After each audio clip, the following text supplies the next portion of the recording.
You scroll endlessly, tap, swipe, smile faintly, and forget again. The algorithm knows your hunger before you do, offering hits of novelty wrapped in comfort.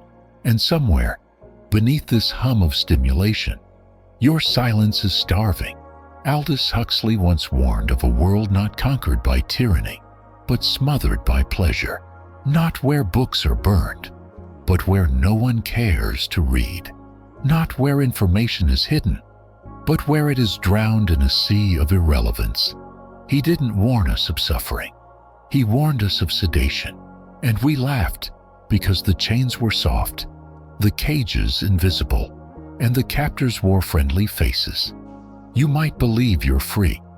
After all, you can say what you want, buy what you please, binge on whatever fills the void tonight. But what if freedom itself has been redefined, not as agency, but as indulgence? What if the very things that feel like choices are designed to numb you to the fact that you've stopped choosing? We didn't burn the truth. We buried it in distraction. So here's the question. What happens to a society that no longer needs to be controlled because it has sedated itself into silence? Let's uncover what lies beneath. You didn't ask to be distracted, but distraction is the most powerful currency in the modern world, and someone, somewhere, is profiting from your fragmentation. Beneath the glowing screens and dopamine loops lies a machinery far older than technology.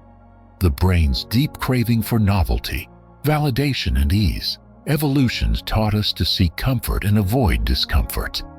But what once kept us alive in the wilderness now keeps us docile in the marketplace.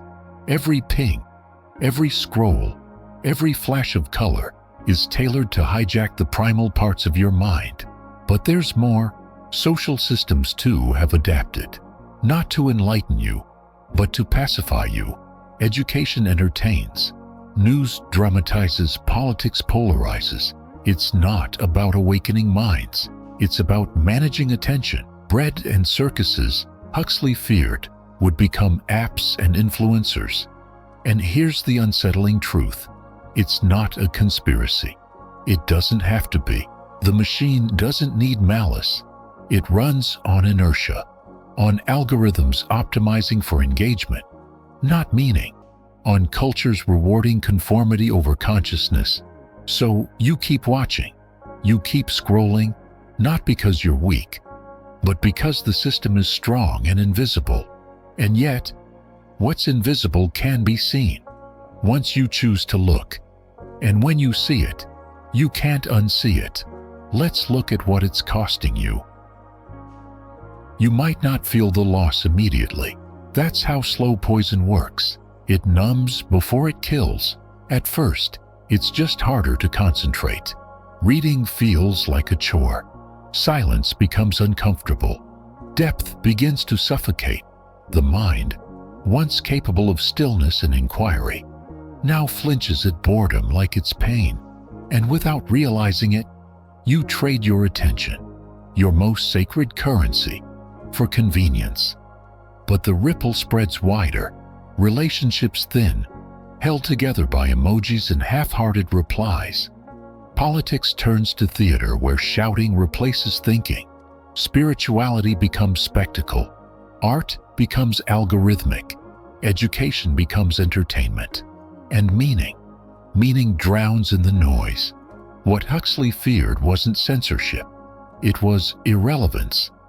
A world so saturated with trivia, so overfed with distraction that truth dies not by murder, but by neglect.